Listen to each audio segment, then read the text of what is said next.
Welcome to the Natural Genius podcast. We're here to help you tap into your natural genius. Let's go. I've jokingly referred to Nick Jaffe as the 21 day man because I've seen him go from discussing an idea to having implemented it within 21 days around about so many times. He is such an inspiring person to know, from his many Instagrams to his many businesses to his principles to his curiosity to him having, well, almost circumnavigated the globe by yacht, by land, to becoming a father, to running a co-working space and loads of coding, loads of making, and meeting so many people, I dare say, in his life. He is a very enriching person to know. Nick Jaffe, I am in complete delight because we are in conversation in the Natural Genius podcast. Welcome. Thank you, Sam. I'm very excited to be here. Nick Jaffe, we were joking about your backdrop. You've decided to go with the books. I've decided to go with the books. I was moving my own personal books yesterday into a storage facility. So I think that's why I selected the books. I think that's where it comes from. Great. So I was thinking about you as we were on approach to this, and I've got to tell you that when I proudly describe my friend Nick Jaffe to others, he's the 21 day man. Because when you used to live at Eagle Hawk Neck and you would talk about things like building a sauna, they would be talked about, and then 21 days later they were a reality. And I wonder, Nick Jaffe, how you prioritise, how you get so much done in life.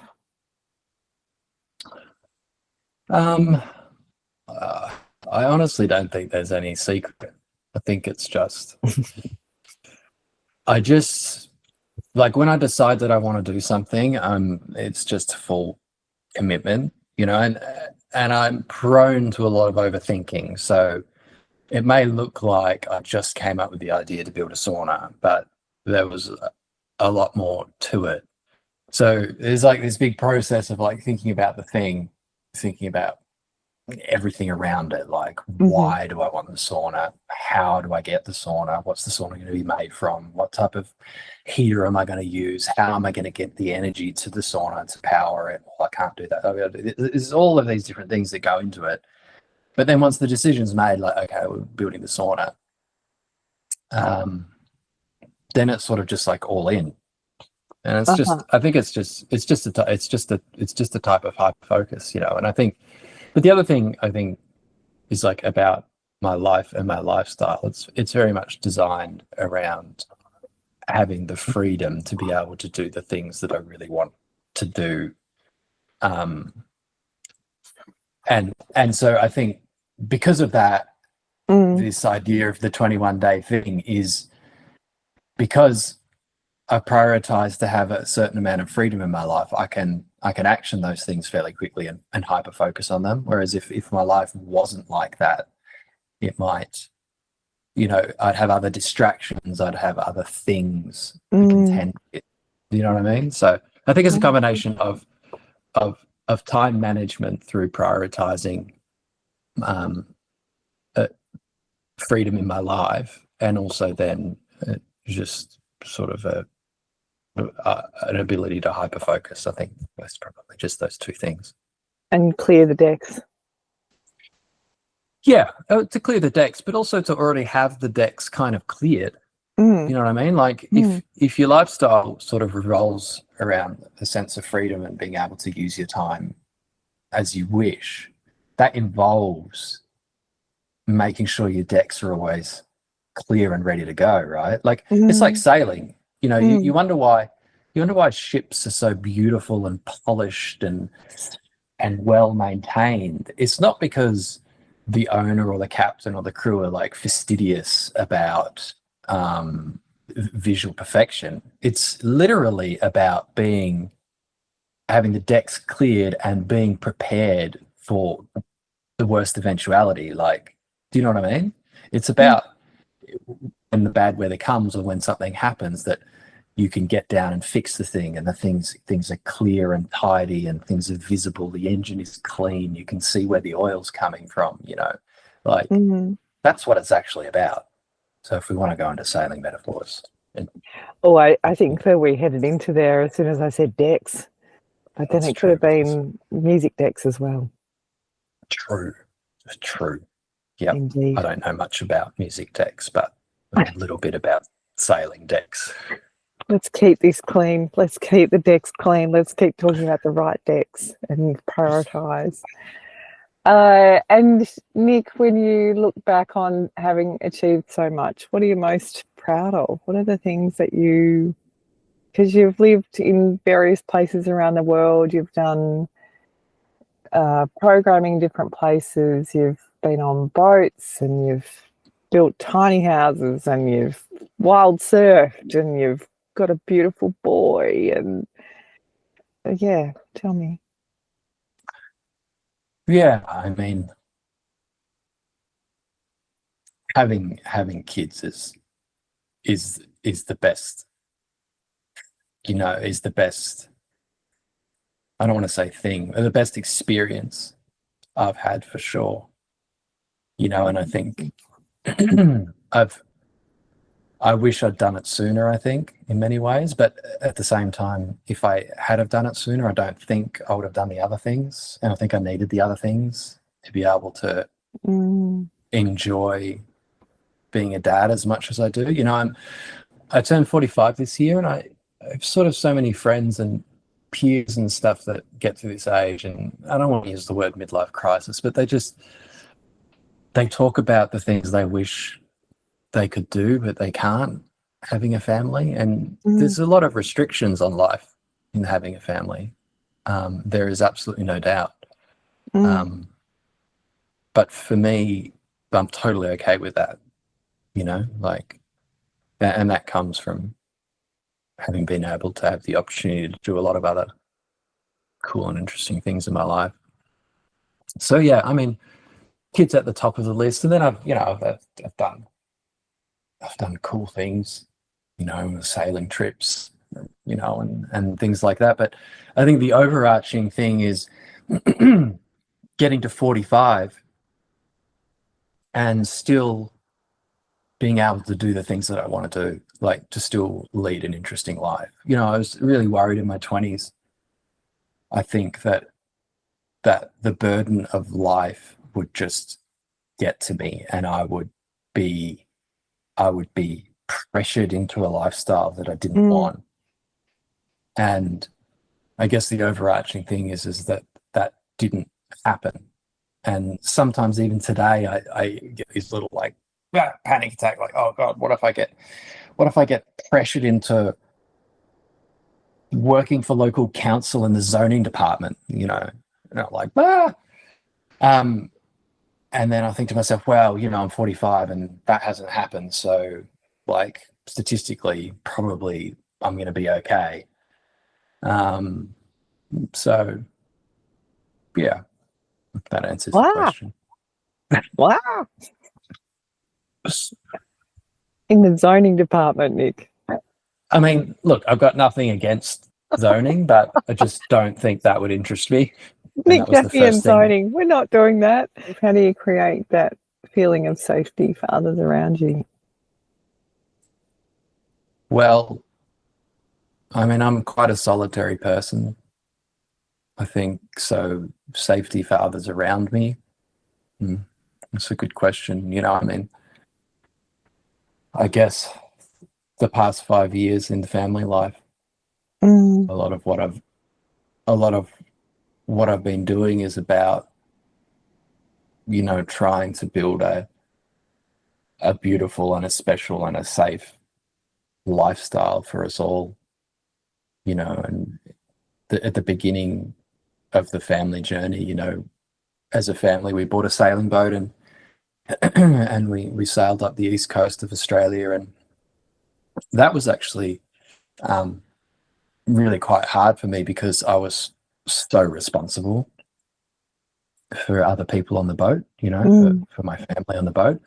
So I guess like from like a real practical sense, it was a really different experience being so responsible for others in an environment like that. And in terms of like safety for myself and like solo sailing, you know, across the Atlantic, across the Pacific, and safety around there, I mean, when I look back in retrospect, like it was really quite foolhardy in many ways.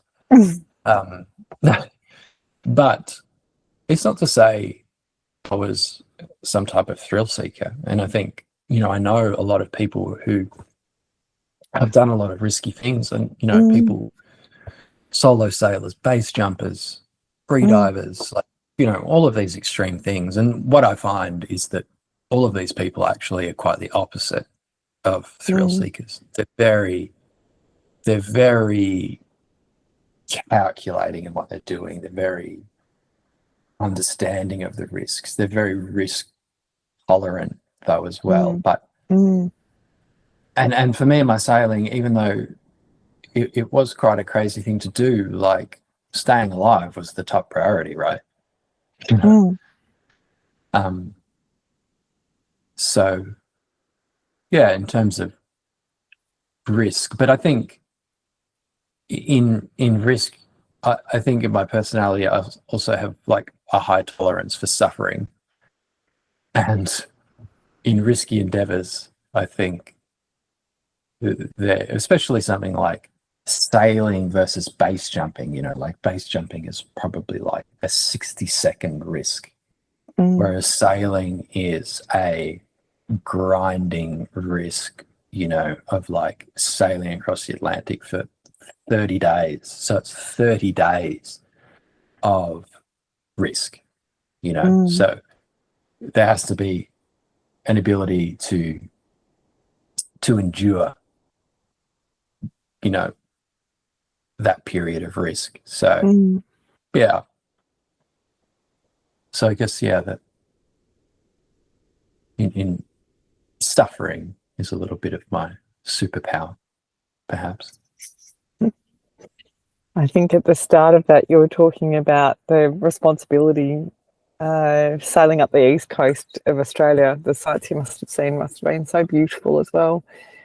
And I wonder if that was a lead-in, like a little induction into family life, to do it in such an intense way, Nick, for you having a boy and other family life to come, to really go in to that feeling of responsibility being on the boat. Yeah. And I mean, at the time when I met my partner, like she came with a daughter, you know, with a 2-year-old. So it was like this instant family package deal, you know. It was literally like overnight. There was no build up to it. It was instant responsibility, and I took that responsibility on like immediately. And yeah, you know, like sailing up the East Coast was an incredible experience, but it really did change the dynamic of the voyage, the experience and feeling of the voyage. There was a weight. The responsibility was a weight, I think. You know, not the whole time. It didn't ruin the trip, but it certainly changed it a lot. It was interesting how you can do one thing, you know, and it can have such a dramatic difference of experience. You know, it's like it almost changes the thing entirely. What's an example, Nick? You know? I feel like you're thinking about an example as you're talking, changing one thing. Well, I think simply the difference between being responsible for yourself and Mm, being responsible for others mm, can and will change whatever the thing is that you're doing so dramatically that in one way it's almost unrecognizable. mm, You know what I mean? So I guess that's what I'm trying to say. It's like you can do this one thing, but the responsibility or the weight of the responsibility can make that thing unrecognizable, you know? mm. Um, You just reminded me of that amazing privacy conference that you put on in Federation Square in mm, Melbourne, in the heart of Melbourne, and uh, talk about. I mean, it's a different kind of responsibility. You were providing great insights and information, and great people coming together in conversation around privacy, and yeah, that's another aspect of responsibility. yeah, I mean, that feels like another lifetime ago, you know. Life just has been so different since then. And I think at that time, that if you're talking about responsibility, I think that was like an act of activism, you know, in Mm, and and that was feeling a sense of responsibility that I was in a position to be able to do something mm, about something that was important to me, but also it was in my wheelhouse, you know, to be nautical. mm, And there was a moral seriousness, I think, um, a sense of responsibility to do something. And what was really fantastic about that was, you know, as soon as I started to voice that project, it was so interesting how easily it came together. You know, mm, I remember my friend at the time, Alex Gibson. We did this thing like once a week or once a fortnight where we would just meet up and just basically encourage each other. Just like mhm. uh, he'd be like, "Well, what do you want to do?" And I'd be like, "Oh, well, I want to do this." I'd be like, you know, and I'd say to him, "Well, what do you want to do?" And you know, he had a project, and I'd just like we'd brainstorm and just keep each other motivated. And at that time, you know, the privacy workshop was what I wanted to do. And he was just like, "Yeah, man, this is like such a great idea. Let's you know, just do it." And then I just sort of just started sending people emails, you know, like write an email to Google. Oh, I'm going to do this thing. Can I have some money? You know, and they'd write back and they'd be like, well, Ah, sure, we can give you $20,000.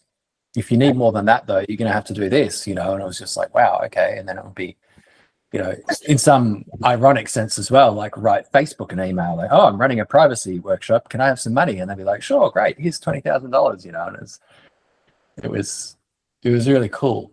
And so that project really flowed, you know, and even in engaging the speakers, again, you know, write them an email, hey, doing this thing, you mm, know, and people just came on board. So that was like a really fluid project that, you know, because some of my projects or many of my projects, it's pushing a rock up a hill for a long period of time. And that was one of those projects where it was like really just like pushing a rock downhill. mm.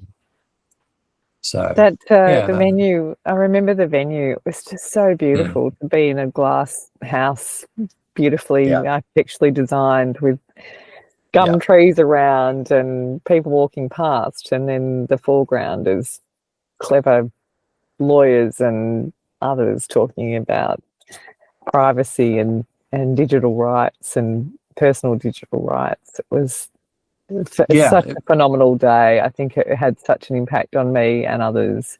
I still remember somebody saying that privacy is like, it might have been you actually, Nick, on stage, like a seesaw. It's functionality and your own data. Like, how much do you want to give up, and how much functionality do you want? So, mm, oftentimes when yeah, I'm looking at apps and thinking about downloading something, I'm like, oh, I've got to give away my data, and that seesaw comes to mind.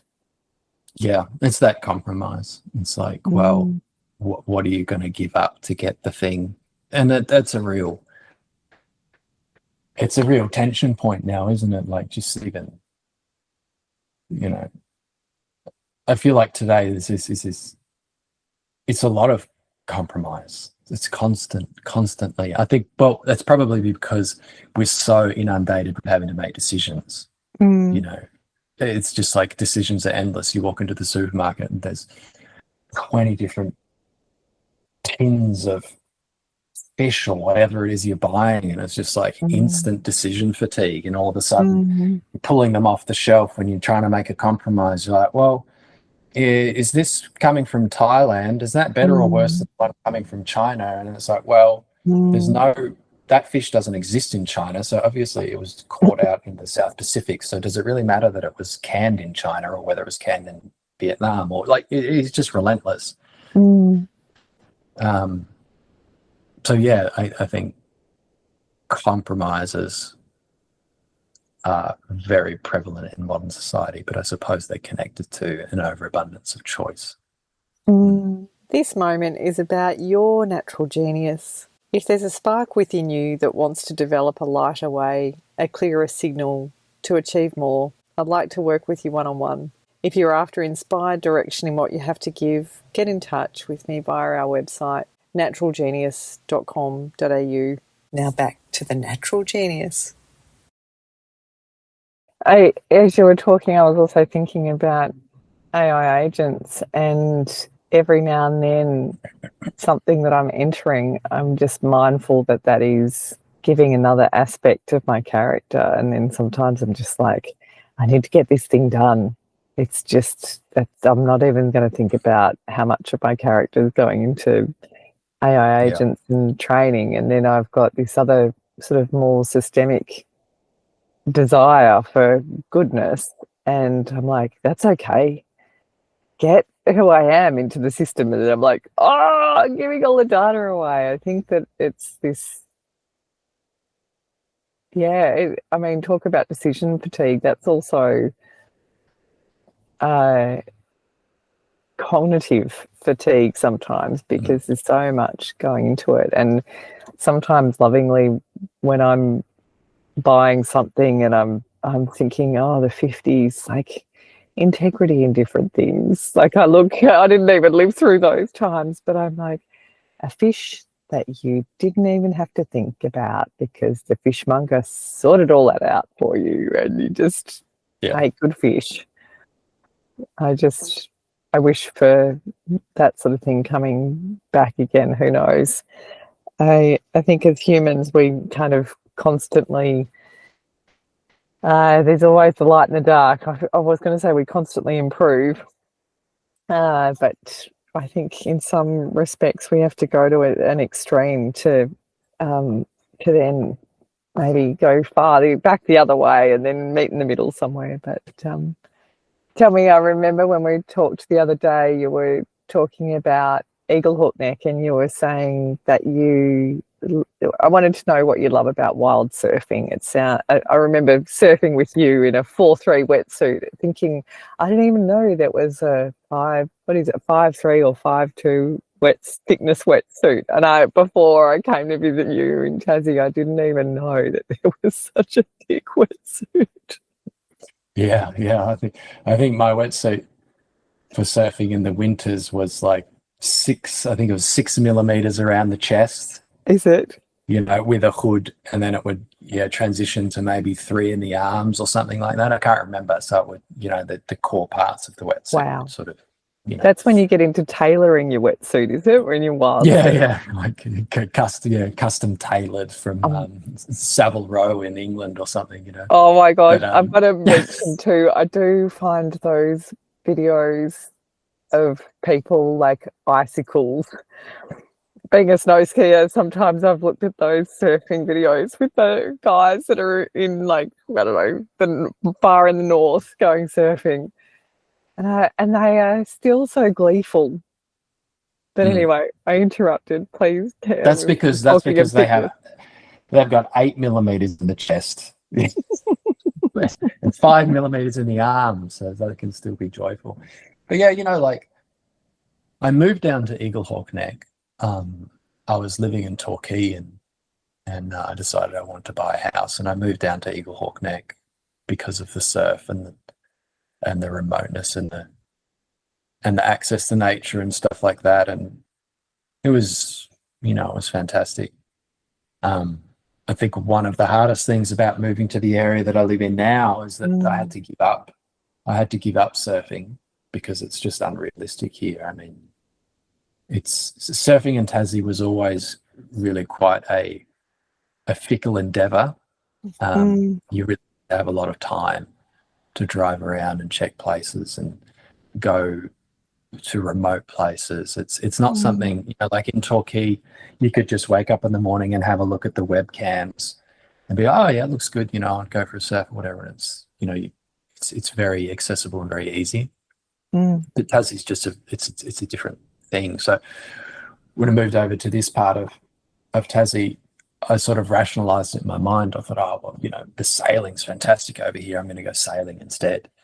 But it just didn't work out that way for me, and I miss surfing a lot, and I wish I could think of something that could replace that. But I haven't found it. But yeah. It seemed like you had a great crew as well, Nick, that you had other surfing pals that you'd go with, and they might involve campfire food or, I don't know, warm drinks over a campfire or something like that. Yeah. And it was a really cool crew, and I miss those guys a lot. We had so much fun. We'd go out and just, because a lot of good surfing at Tassie would come with very bad weather. Like the worst weather you can think means, cool, let's go surfing. And so it would be the dead of winter. There'd be this absolutely howling southerly, and it'd be 8 degrees outside and raining, and you'd be like, cool, well, the surf's up, and you'd go out with your friends, and I had a rubber inflate, like a rib, for a while, so that meant, okay, we're going surfing. That means like put the trailer on the car and drive to the boat ramp and get your friends, and we're getting on the boat with our surfboards and our snacks, and we're driving out through the Narrows through a channel, and then we're going to anchor the boat, a kilometre offshore, and we're just going to go surfing, Amazing. And so it's just these really big missions. And I remember actually when I first came down, a really good friend of mine is an incredible surfer. I'm not an incredible surfer. I'm just a frother, and but he's been surfing Just a frother. He's been surfing his entire life. He's like a proper waterman, and he surfed Shipsterns Bluff and oh, all this sort of wow. stuff. And I remember he said, oh, I'll pick you up and we'll go out with the jet ski, and I'm going to take you to this special place surfing. And I was just like, all right, cool. And, I met him at like some ungodly hour and howling southerly, 8 degrees, 4 a.m. And it's just like, what am I doing? You drive for like 2 hours to get to the place. You launch the jet ski, get on the jet ski, and it took me out around this little point, and we got to this place that was like a lagoon, and the sun came out, and the sea was just like barreling. You could have thought, if you forgot about the massive wetsuit you had on and the fact that it was absolutely freezing, I mean, you could have thought you were somewhere in Indonesia or something. It was just extraordinary. And I remember, this set came, and I'm sitting on the back of the jet ski, and a set came holding my surfboard. And he said, he shouted at me, through the noise of the jet ski. He said, oh, I'm gonna catch this set. I'm gonna take it in, and you just jump off the back and get the wave. And I was just like, okay, like, I've never caught a wave off the back of a jet ski by like literally jumping off the back of a jet ski. And I did, and it was just so cool, So, Yeah, Nick, it is a thrill to see you relive that moment. Tell me, what happens with the jet ski?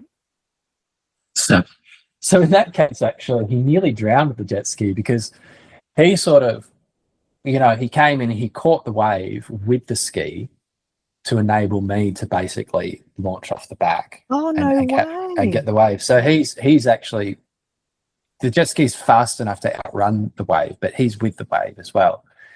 And because it was this lagoon, which sort of very quickly went into a sandbank, Oof, he ended up basically just bottoming out. nosediving the jet ski and basically drowning the whole thing. But he just sort of popped back up like a cork. But he very nearly did get sort of like sucked into the lagoon, and it would have become problematic. But yeah, I mean, he's a madman, and it was it was a really cool day. Yeah. Being foolhardy is sometimes part of very, very fun stuff. And it's not until later, like you said before, that you realize it was foolhardy. I think you and I, in our lives, we've probably got a fair few stories like that. I hope so. That's good. Therefore, can we now call ourselves the foolhardy twins? Yes. Okay, great. I can do that. We'll get t-shirts made. Within 21 days? Oh, I think, sooner. Okay, great. No, I can't. All the people I've told about you and that you're 21 days. You're the 21 day man. That also reminds me of your lovely orchard that you planted as well. And you're teaching me how to use to cut wood and not take my leg off. That there's that photo of you, and it's just randomly every once in a while like pops up in my iPhone memories, and it's like you near the carport like with an axe, and there's like you're just laughing, holding this axe. That's my axe experience. Yeah, please do. Because my friends joked about teaching me how to use an axe, which I still need to learn, Nick. So next time I'm with you and some wood, I hope that you can help me in my quest. Actually, it's not really a quest. I think it may go forever. Well, maybe it is a quest. And they joked about like how I lift it up with strength, lift up the axe with strength, and then I have some sort of like yoga breath where I go, and I just drop the axe, and I've got no weight behind it. So yeah, you've got to put me in rehab for my axe. But I did enjoy using the chainsaw, and I did, talk about being foolhardy. Nick,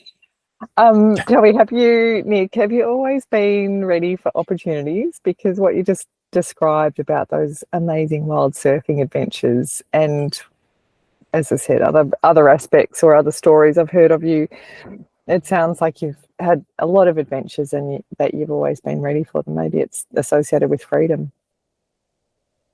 Yeah, I think it absolutely is. But yeah, I mean, I think in order to have opportunities or to be given opportunities, you need to be ready, right? Like you need to be ready not only to be in the headspace to recognize an opportunity, like if your friend says, oh, we're going to go surfing at 4 a.m., like you could, depending on where you are, you could just like mentally, you could just, just immediately be like, no, just, I've got too many other things on. I don't want to do that. I don't have the time, or I don't like waking up that early. You know what I mean? So it's about sort of recognizing the potential for an opportunity, but also having the time and space to be able to act on the opportunity, I think, as well, obviously. And yeah, like going back to having a family and stuff, that really changes because you can't have the same level of readiness, right? But going back to what I said earlier, that's been okay for me. I haven't regretted that, and I haven't, if some friends said to me, oh, let's get in my boat and we'll drive it around the bottom of Tassie and to Port Davey and we'll go fishing for a week or something like that. And I'm like, well, I just can't really do that right now. I don't have this overwhelming sense of disappointment and like, woe is me and rah, rah, rah, rah, which I think maybe I would have if I had lived a different way in the past. You know what I mean? I do. Mm. I had this discussion with somebody quite a while ago, actually, and we were both concurring that if we were to pass away tomorrow, that we've had such rich, fulfilled lives that, you know, logically, rationally, it's okay. And I think it's kind of like with this podcast, one of the things that I'm really enjoying is that the depth of friendships and contacts that I have. And it's like a real sweet moment in life of going, wow, I feel like I can be in deep conversation with a lot of people.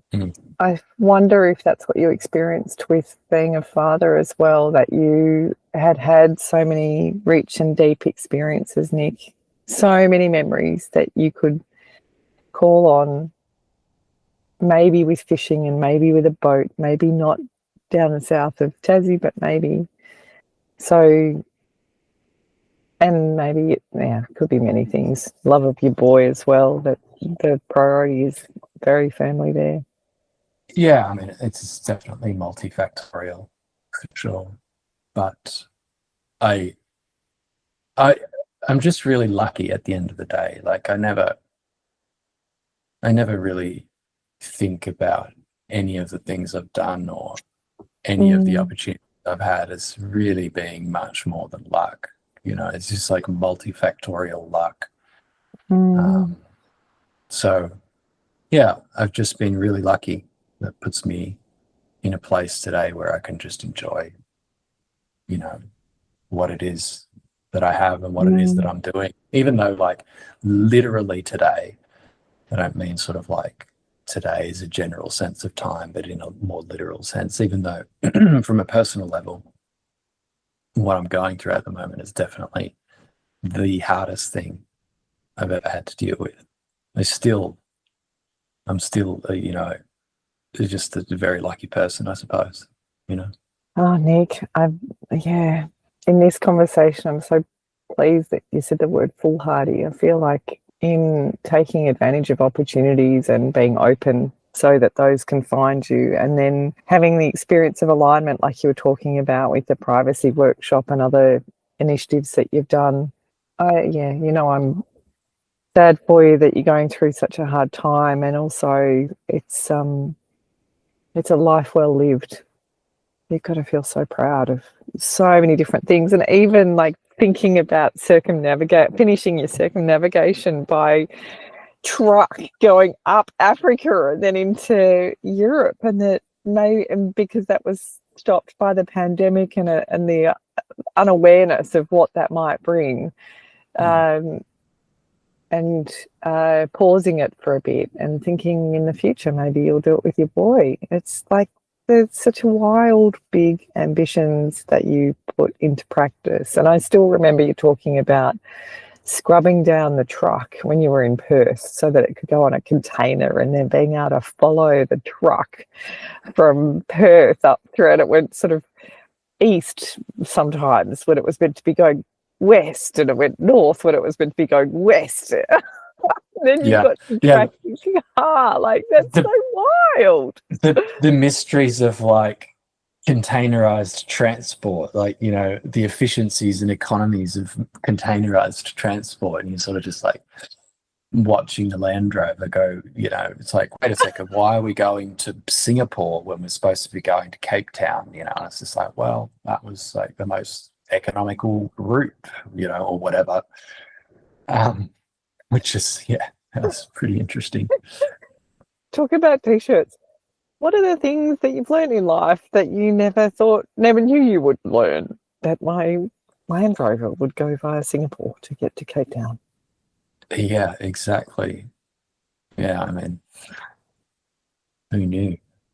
When I was living at network school up on an island off of Singapore, there was a lot of container ships, and being an engineer, there's always been this kind of curiosity about those ships often on the horizon. And growing up, going down to Sorrento as well, in south of Melbourne, to sort of see them on the horizon. And then as I had a lot more time with my nephew when he was growing up and other little kids around me, I would jokingly say, "What's on those container ships? Are they t-shirts? Are they cars? What's on those container ships?" And so when I was living out of the hotel overlooking the large body of water and seeing these great ships and the port and over onto Singapore, it was really wonderful to kind of see that aspect of life.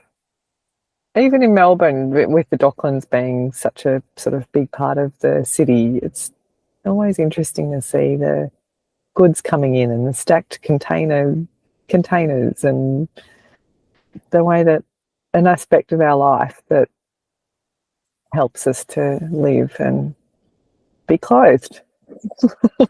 Yeah, I mean, it's one of those sort of hidden logistics realities, you know, of like modern life. It's just like there's so much crap everywhere, and it's like, well, where did it come from? You know, Yeah. well, it came on huge ships. You know, Yes. it's just sort of wild to think about, isn't it, really? Yeah, absolutely. Tell me about Kohutt. So Kohutt is something I've been working on for a decade now. And has it been that long? Yeah, it's been that long, and it started, you know, on my sailing boats. It started when my friend Rob loaned me his sewing machine in San Francisco to sew some lee cloths for my boat, which lee cloths are these pieces of canvas that stop you from rolling out of your bunk in your bed. Mm-hmm. And yeah, when I came home to Australia, I started getting into industrial sewing, and I had another friend, Dave Bell. He had a brand at the time called BO Gear up in Brisbane, and he was like really into manufacturing backpacks and things like that. And he was an inspiration and helped me a lot. And then there's Matt with, you know, 3Ts, and I bought my first sewing machine off him. And yeah, so but what Kohutt is it's sort of been different things over the last decade, but it's really now concentrated onto, I guess, durable outdoor gear made from interesting materials that I've sourced from interesting places. And you know, it's a full-time thing, and I have a contract sewer as well. It's not just me sewing anymore, and I've got a collection of machines,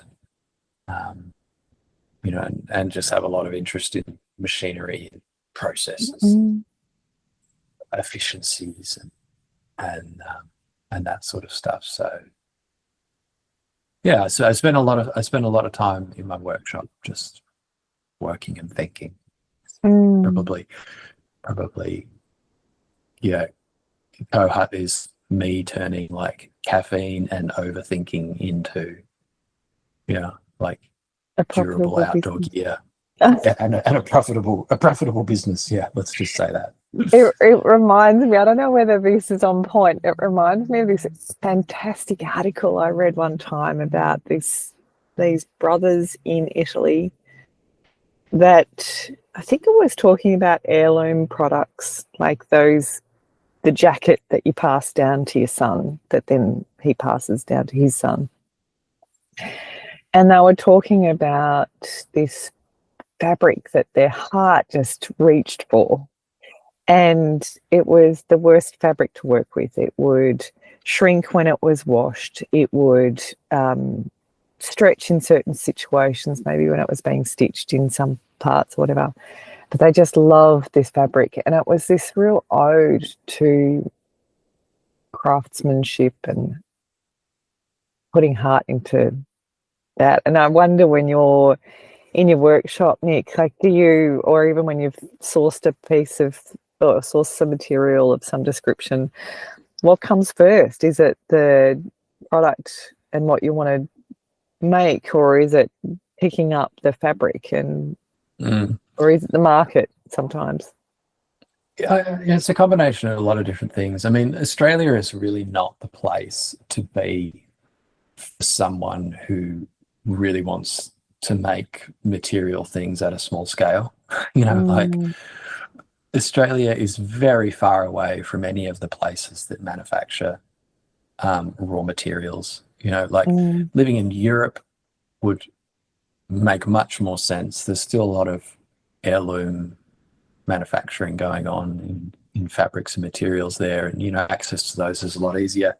And interestingly, a lot of the materials I'm working with now, I purchased in a bankruptcy sale from basically the last manufacturer of oilskin canvas, which is that sort of oily canvas that you make a Dryzerbone out of, which is or a Japara, which is sort of an iconic material, and actually harks back to sailing, which is when sailors used to get the cotton sails, and then they'd put them in a vat of linseed oil and sort of boil the cotton, and then pull it out and dry it and squeeze it, and the oils would give it that water repellency. And that's where the term oilies comes from. Some older people still refer to sailing jackets and things as oilies, and that's where it comes from. So there was a company up in New South Wales which went out of business, unfortunately, for really interesting reasons. Actually, they did a lot of military contracts, and the military wanted to ramp up uniform production, and the company went and purchased a bunch of additional equipment to be able to ramp up production, and then the contract fell through, that company ended up going into bankruptcy. Anyway, they had a lot of this canvas, and it was going relatively cheap, and I was able to purchase as much as I could at the time, and that's the stock that I'm working through. And it's actually quite an annoying material to work with, because it's literally very oily, and it stretches, and it's sort of a tricky material to work with. But it is actually this sort of traditional nautical material in many senses. Well, not in many senses, it actually is. It's quite interesting. So the fabric came first, and lots of products are coming from it. Yeah. And I think people really respond to the materiality of those, because I think they are entrenched in I think Japaras and Dryzerbones and stuff like that. It's entrenched in Australian culture. People immediately understand it. It's sort of like Ugg boots. It's like Australians immediately understand Ugg boots. And so it's going to be interesting about when I run out of my stockpile, what happens next, because these materials are still made in the UK, but the sort of the freight and the costs are prohibitively expensive. So it's like I say, timing always works out, Nick. I'm sure that the fabric and the next thing will open out for you and turn up at the right time.